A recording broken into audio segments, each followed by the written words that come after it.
Hey guys, my name's Colin and this is Colin Talks Crypto. In this action-packed episode, we're going to cover everything from DeFi, decentralized finance and how it keeps climbing and growing. We're going to cover tax issues on staked coins and their dividends. We're going to talk about Bitcoin Cash and some very questionable development decisions that have been made by the ABC team. We're going to cover some very bullish EOS news. And lastly, we're going to talk about LBRY, the decentralized blockchain-based video platform.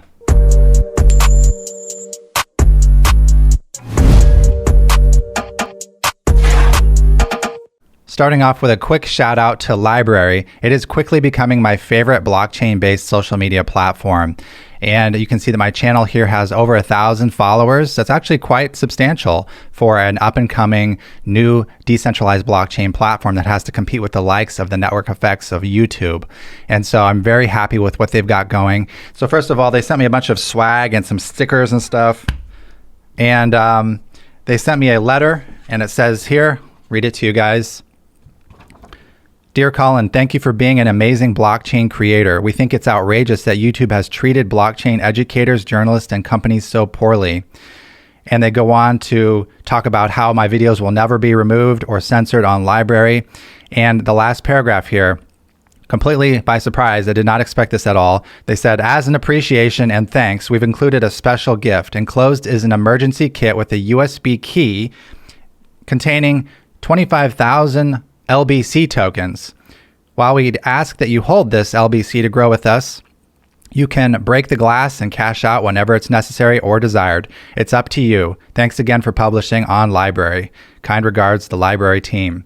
And here's the little emergency kit that they sent me. It says, in case of censorship, break glass. I don't know if you can see that. And it's not really glass. It's a little plastic case, and you can actually just open it up. And inside is a key, and this is a USB thumb drive, it looks like. I haven't put it in my computer yet, and don't worry guys, I'll be very careful when I do. I know that USB is a way to transmit malware. That's the last thing in the world I would expect from LBRY. And this very beautiful little USB device has apparently 25,000 LBRY tokens contained on it. And so I'll be holding this and I'll cash out at the appropriate time, maybe some year in the future. But for now, definitely will be holding this. I really like the LBRY platform. Even if they hadn't sent me all this swag and this free tokens and stuff, I would be promoting them. I already promoted them like 2 days ago before I even got this, because I just think that what they're doing is so great. And in light of the health epidemic and a lot of deleted content out there, I don't know if you're aware of this, I've always been able to find the videos that I've been looking for on LBRY, not even related to cryptocurrency, but just related to health. And I really have come to rely upon them as a stable platform for finding content that would otherwise not be allowed by the powers that be. And so I think that LBRY is doing an incredible job. Thanks for the gift, guys, and just thanks for what you're doing, most importantly, on ensuring freedom of speech. All right, moving on to DeFi Pulse. I'm loving this site, and that might have something to do with the fact that the curve is becoming exponential. The amount of money, USD, locked up in DeFi is at all-time highs, blowing past amounts ever seen before. And you can see that even just since April, we've gone like 5x or more like 10x since April on the amount of US dollars locked up in decentralized platforms, from about 630 million to just under 5 billion with a B. So as I've been covering in my past videos, DeFi is not going away. DeFi is absolutely the future. If you haven't been paying attention to DeFi, you've been sleeping under a rock, and you're going to miss the next huge wave that's already unfolding before our eyes. And so DeFi continues to be super important. And Ethereum is definitely the one leading the charge, leading the pack in the DeFi movement. Hopefully some other chains in the future will be able to follow along, like Tezos, EOS, Cardano, etc. Hopefully there's room for other players in the space. I think that there is definitely. There's so much potential untapped in the DeFi ecosystem. Ethereum definitely has the first mover advantage in this space, but they are not going to be the last. And I see some exciting things coming down the road, especially for platforms that are much more performant like EOS. So we'll have to keep our eyes on this, but I do not see this trend changing anytime soon. And in fact, I see this as being one of the many positive, amazing catalysts that have occurred recently that are going to fire the bull run that we are already in the middle of and just getting going. We got about a year to go, guys. A lot of exciting things are going to be happening in this next upcoming year. 2021 is going to be phenomenal. All right, now there's something I've been thinking about, and actually an article was just released by the Proof of Stake Alliance calling for support for IRS guidance on staking. And I'd been thinking about this recently, especially because I moved to Puerto Rico to benefit myself with 0% on capital gains, which I do have. And anyone in America doesn't have that benefit. But there's something that I don't have the benefit of, just like everyone else in America. And that is the fact that dividends get taxed. And they get taxed specifically on the time of receipt. And this is a huge issue because basically it means that any staked token, any passive income, any dividend received from a proof of stake coin or any service that gives you a residual income, you're going to be taxed at the time of receipt. And that's really backwards thinking as far as how it should be. And so I'll just read you a little bit from this article and show you some of my thoughts on the subject. It says, congressional members call for fair taxation of staking rewards in a letter to the IRS. And this was very recent, August 4th. Today, the Proof of Stake Alliance, an industry-driven advocacy organization for proof of stake technology, with the support of Representative David Schweikert, Bill Foster, Tom Emmer, and Darren Soto, calls on the Internal Revenue Service to examine concerns regarding the taxation of staking rewards. And they say, those who help validate transactions create new blocks in the cryptocurrency blockchain and also create those new tokens, similar to all other forms of taxpayer-created or taxpayer-discovered property, such as crops, minerals, livestock, artworks, and even widgets off the assembly line. These tokens could be taxed when they are sold. But right now, the law states that they are taxed when they are acquired. And so I just wanted to paint a picture of why this is so important. It's not just for miners. Yes, miners are subject to a tax every time they get a block reward. And that in itself would be a very painful task and also just overly burdensome, every 10 minutes having to keep track of a receipt of payment and its cost basis. But even more so on proof of stake blockchains, because the entire ecosystem of a proof of stake blockchain may be involved with passive income, such as on Tezos or EOS, where you have rewards that get issued back to you as a token holder. And often those rewards are necessary just to keep ahead of the inflation on that blockchain. And so this phenomenon of being taxed on the receipt of coins is present both with proof of work, when a miner creates a new block and gets a reward, but it's also present on a proof of stake model whereby either the block producers or the token holders themselves are getting a passive residual income, sometimes every single day, sometimes even more frequently than that. And that is a headache and nightmare when having to keep track of one's taxes. It also doesn't make sense. And the letter goes on to say, staking rewards, similar to a farmer cultivating produce and selling it at market, should be assessed for taxation when they are sold. We don't tax an apple when it is plucked from a tree or a tomato fresh off the vine. This letter offers a common sense solution for the IRS to support the development of this promising new technology and encourage more Americans to participate in its growth. And I agree 100% with that statement. Taxing a cryptocurrency upon receipt is like a farmer being taxed on an apple the time he plucks it off the tree. And it makes no sense at all. What if the apple goes bad? What if it rots before he has time to sell it? Doesn't matter in the IRS's eyes currently. You still got taxed on it the moment you plucked it off the tree. And the same analogy works for proof of stake tokens or staked tokens, whereby you could have a passive income and you could receive a token, but you don't sell it and you hold on to it for a month or a year. And by the time you actually sell it, maybe that chain is worthless and it doesn't have any value anymore. Well, it doesn't matter because you acquired that token. You were sent that token when it had value, and thus you incurred a taxable event at the moment of receipt. It simply isn't fair, aside from the fact that it's a complete tax administrative nightmare and headache. And here's the actual letter drafted by the representatives, the members of the Congress of the United States, requesting that clear issuance be given on how staked dividends are taxed. And not only guidance, but also encouraging them to put the taxable event at the time of sale. And just to read you a couple of key sentences from this well-written letter, it says, it is possible the taxation of staking rewards as income may overstate taxpayers' actual gains from participating in this new technology. It could also result in a reporting and compliance nightmare for taxpayers and the service alike. American ingenuity can help drive this new technology. We thank you for considering our concerns as part of our continual efforts to future-proof policy and tax regulations that will allow for safeguards, but also ensure that innovation won't be driven elsewhere. So thank you, these members of Congress, for standing up for us. It's really amazing to see this occurring. Normally I think we would expect the Congress to be against cryptocurrency, but there are definitely some members, these 4 guys specifically, involved with safeguarding and protecting the future of blockchain and cryptocurrency as it relates to governments. So this is awesome news, and I'm very hopeful that the IRS takes note of this and makes laws that are more fair for the acquisition of cryptocurrencies and passive incomes and staked incomes. And while I do hope for and expect some improvement to be made in the area of taxing cryptocurrency and staked income and passive income as it relates to crypto tokens, at the same time, I also am seriously considering acquiring citizenships outside of America, and it is very likely, I do see this being a possibility in the next 3+ years, that I may eventually renounce my citizenship as a US citizen.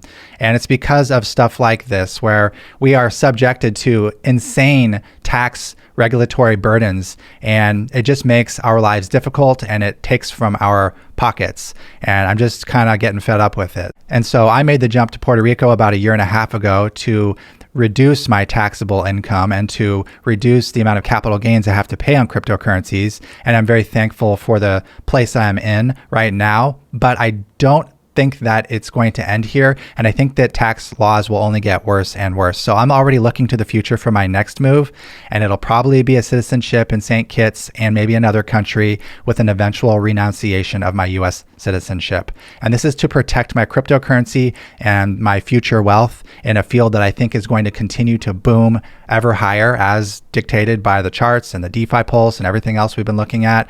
Crypto is not going away. It's only getting stronger. I recognize this. I recognize we're at the beginning of something huge. This is the beginning of the equivalent of a new internet, except this is the internet of money, and I'm not going to miss it. And I'm certainly not going to have the government taking it from me in the form of taxation.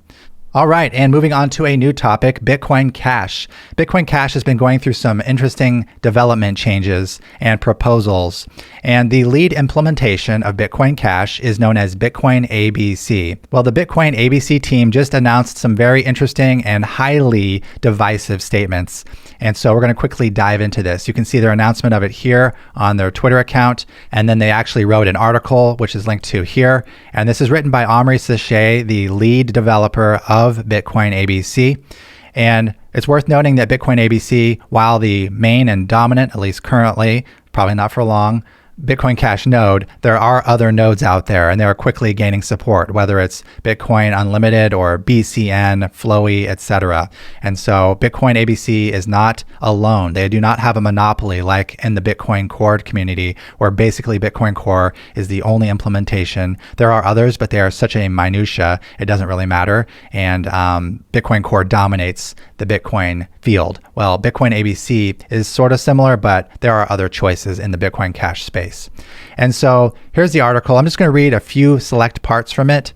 And basically, to give you like a too long didn't read, here's the summary of it all. So many months ago, there was from Bitcoin ABC a fairly forced decision to put in place an infrastructure funding plan, which was basically going to take 10% of every mined block reward and give it to some developers or some Bitcoin addresses.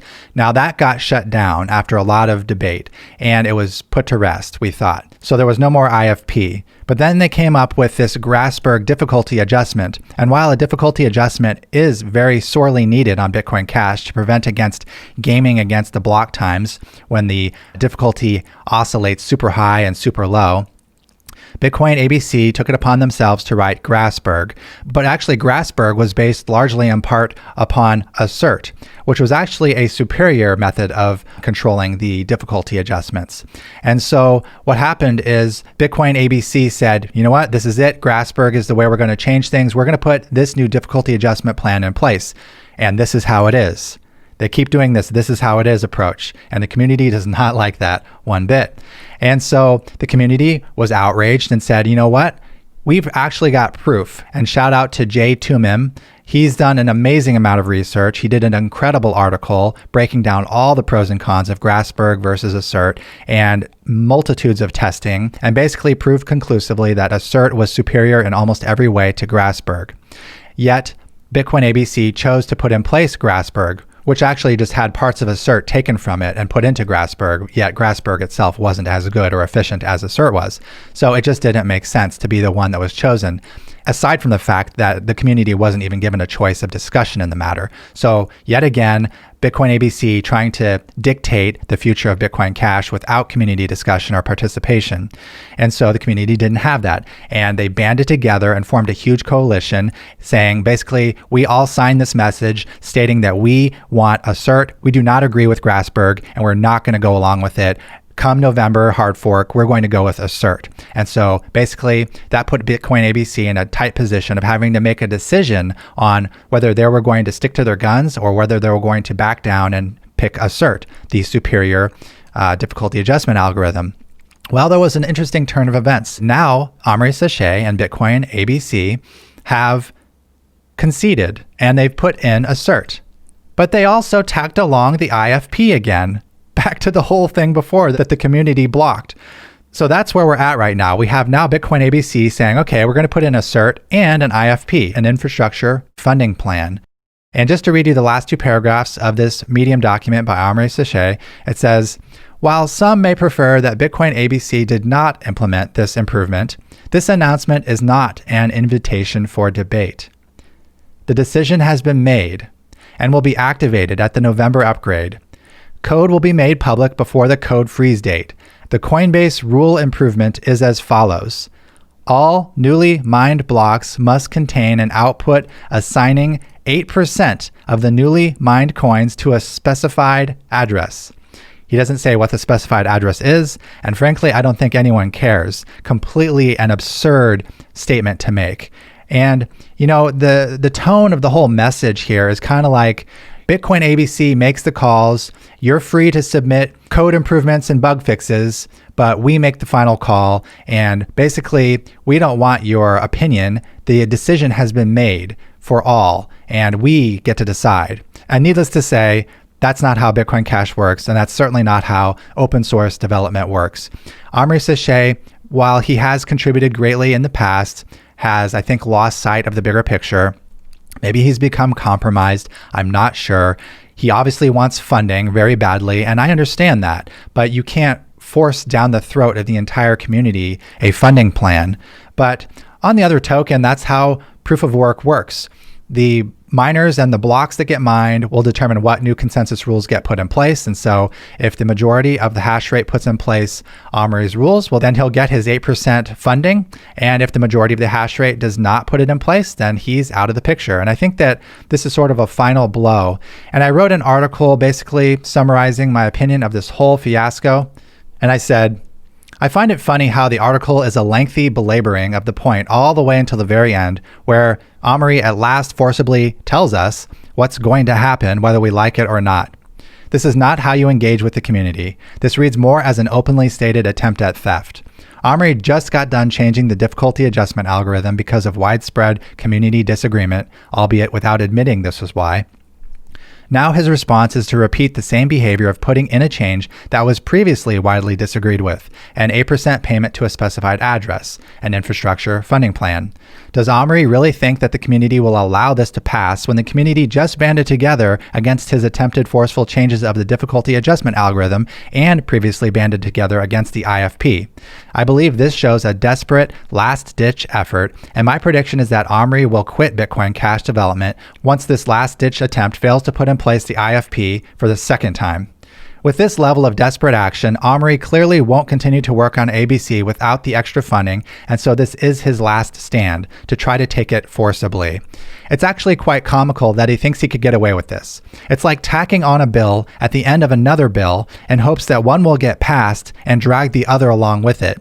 This might work in traditional politics, but the Bitcoin Cash community is not stupid and has clearly demonstrated it will stand up against such ridiculous developer behavior. I appreciate Omri's past constructive contributions for Bitcoin Cash, but Bitcoin Cash is a team effort, and I believe the team of users, miners, and developers is going to say bye to ABC.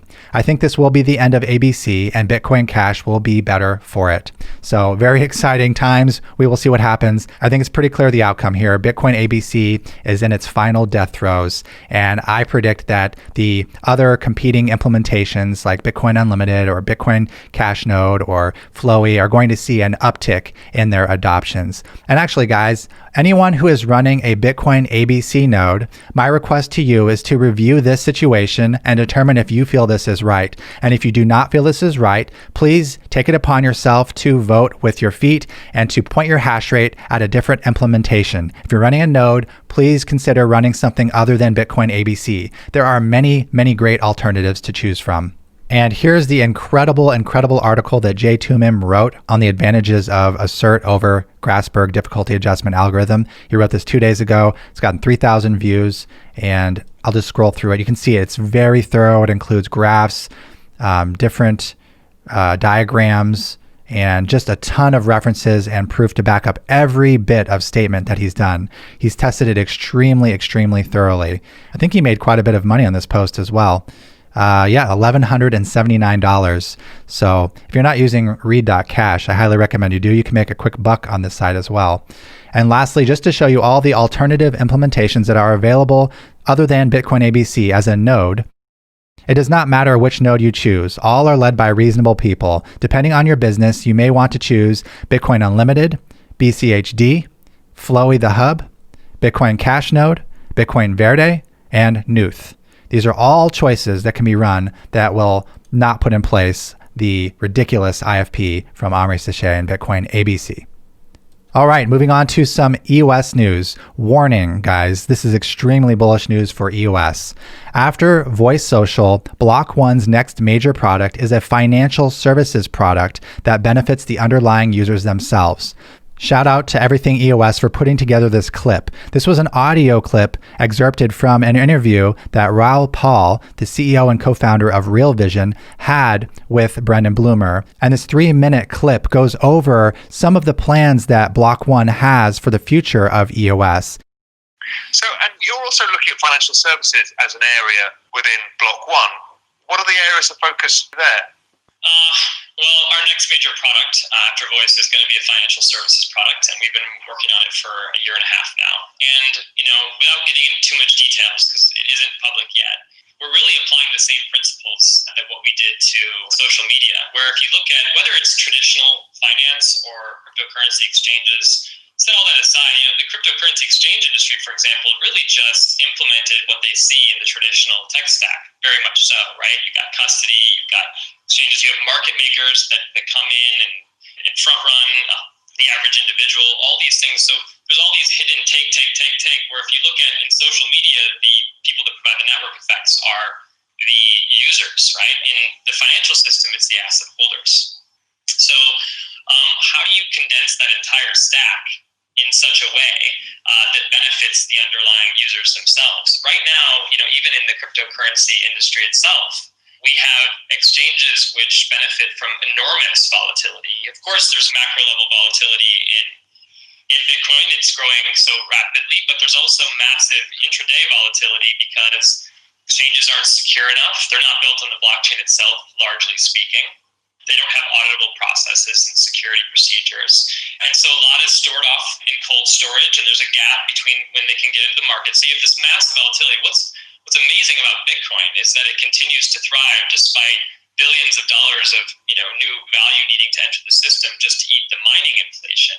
But also billions of dollars, we estimate 3 to 4 billion in exchange fees that are through excessive fee-like structures because of the nature of Bitcoin's volatility and relatively high fees compared to traditional finance, but then also get dumped on the market at the expense of holders. So the entire system is architected really inefficiently, but what we're looking at is a financial service product that can condense that stack and be something that adds value to the ecosystem as a whole and drives more value to the underlying asset holders as opposed to third parties that benefit off of excessive volatility and too many middlemen in the stack taking fees along the way. So when you're looking at Bitcoin itself, you're an active participant yourself in Bitcoin. How do you see the evolution of that ecosystem and the value of Bitcoin? Oh, I'm extremely bullish on Bitcoin, and we're hugely supportive.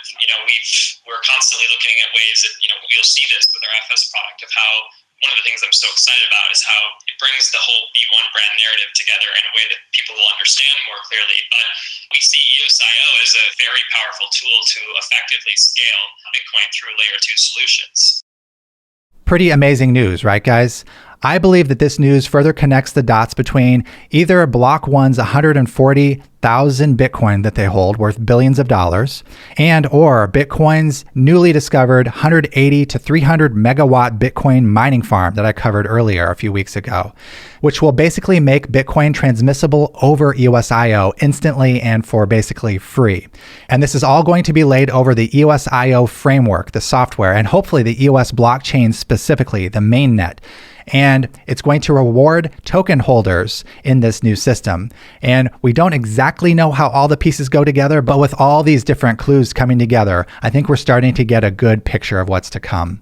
And this was the tweet from July 9th, about a month ago, where I had discovered that Block.one was investing in Northern Data, a 180 megawatt Bitcoin mining operation, with plans and options to upsize to 300 megawatts. And Brendan Bloomer specifically had stated it will be powered by EOS.io. And so this was one of the many clues going together with this bigger picture. And it later sparked discussion from Brendan Bloomer himself, where he laid out the details for instant free transactions of Bitcoin on top of EOS.io. And so right now, there's a lot of bullish factors lining up for EOS. And while I understand that its price isn't super high, I'm holding on to my tokens because I'm in it for the long run. And sometimes the price isn't accurately reflected right at the beginning. And I understand, I'm completely on board with all you guys who are disappointed about the price. Me too. Like my Ethereum gains are blowing EOS gains out of the water right now. But there's so much lining up for EOS that I think this could be a delayed reaction. And that's just my personal take. That's not financial advice. But we have the Voice social platform going live on August 15th. So that's in 9 days from now. And that's going to do away with the whole KYC needing a driver's license thing. And it's going to put in place the biometric 3D scan of your face to verify you're a real human being, and that will get rid of bots and deter bots on the platform. So I think at that point, when it goes live on August 15th and opens up to the world, that's going to be huge for Voice. That's one reason I'm bullish about EOS right now. The second reason is because of that video you just watched. Because we have some sort of financial services product that likely ties together Bitcoin and benefits the underlying users themselves. That's another reason I'm bullish about EOS right now. A third reason I'm bullish about EOS right now is because I brought up all the governance proposals from EOS New York's to Dan Larimer's staking pool idea. And the user Zen Dealer actually brought this up, and Kevin answered him, and he said, "We are working on higher impact proposals." So it makes me feel confident that Block.one is not ignoring governance on EOS. I agree, to this day, governance is still an issue. We do still have some minor cartels going on. We still do have vote collusion, and we still have these groups of block producers that basically dictate who can be in the top 21, and it's not perfect. So there is definitely room for improvement on governance, as I've been saying for months and maybe a year now. But I think that Block.one is working on it, and I think they do have a long-term game plan. I think they're playing 3D chess here, and I think that all of this is going to work together. So Kevin is kind of saying we are working on higher impact proposals. Whether that means actually governance proposals or this Bitcoin payment rails proposal, I'm not sure, but I don't think that they're ignoring it entirely. And part of the reason I say that brings me to point number 4 of why I'm so bullish on EOS still. And point number 4 is that Block.one has just created the largest proxy on EOS with 85 million tokens. Our approach to voting will evolve, and criteria will be added to ensure that the recipients of our votes adhere to the standards we wish to see network-wide. And this is consistent with what Brendan Bloomer has been saying all along. They're going to first kind of tease the block producers with 10 million votes to get them kind of into the system, and then they're going to unleash the full voting weight of their tokens with block producers that specifically adhere to certain standards. And that's how they tie it back into governance. Because when you have all the block producers kind of following a standard of behavior, like requiring that exchanges who have custodial control of user EOS tokens make sure that those tokens are voted by the user themselves or they're not voted at all. That would be one requirement I would put in place for any block producer who wants to be voted for with block.one's tokens. But whatever block.one does is up to them. They may or may not listen to me. I hope that they are. I think that they are, because they are smart guys. And I do think that they genuinely care about the well-being of their showcase blockchain, EOS. If EOS doesn't make it, it doesn't really bode very well for EOS IO. So no matter how much we talk about EOS IO, it doesn't really matter if EOS fails. And I think that they recognize this. So they're doing what they got to do. So that was reason number 4, that block.one has created a huge proxy. And here it is, 85 million tokens. They are currently number 1. The Colin Talks crypto proxy was previously number 1. Not anymore. We have a new kid on the block. It is block.one. They have not voted for any BPs yet. So we're still waiting to see how this all plays out. From what I've seen, they have voted very intelligently, aside from the initial misstep of perhaps voting for some of the larger exchanges. But I guess they would say that that was part of the plan of just kind of doing a good faith gesture and then eventually showing the full vote weight for those block producers who do ascribe to the full standards put forth by block.one. Now, I also want to take a moment and step back and play devil's advocate, as I always do. I look at the good and I look at the bad. Right now, with 100 million tokens under block.one's control, that equates to, I did the math, I think it's about 20% of all actively voting tokens right now. So while block.one only holds 1/10, or actually a little bit less than 1/10 of the total token supply, of the total voting supply, they're about 20%. And that's a pretty substantial amount. So while we all want block.one to do the right thing, but really that's not the ideal picture. And I hope that in time, block.one's weight in the system isn't so heavy and isn't so sought after by the community, because that's a centralized force, right? You don't want to be dependent on one entity. Just like with Bitcoin Cash and getting rid of the Bitcoin ABC development team because they took too much control of the system. Likewise, we don't want block.one to be too in control of the system. Now, at this stage in the game, I think we do need them to kind of fix things and right things. The ship kind of went in a wrong direction for a bit with governance, and I think we need block.one to kind of get it back in the right path. I think they recognize this, and I think that they're working on this, and I think that that's what this proxy is a part of. It's a part of a bigger, as I said, 3D chess game perspective to get the EOS boat back on the exact right path it should be on. And so that's going to require some use of their voting weight. And then I think that will be followed by the appropriate changes in governance, whether it's DAN staking, pool idea, one token, one vote, or some other system entirely that will kind of right that ship back in the right direction. But again, I see a lot of things going right for EOS, a lot of things lining up. It's not an instant gratification. It doesn't happen overnight.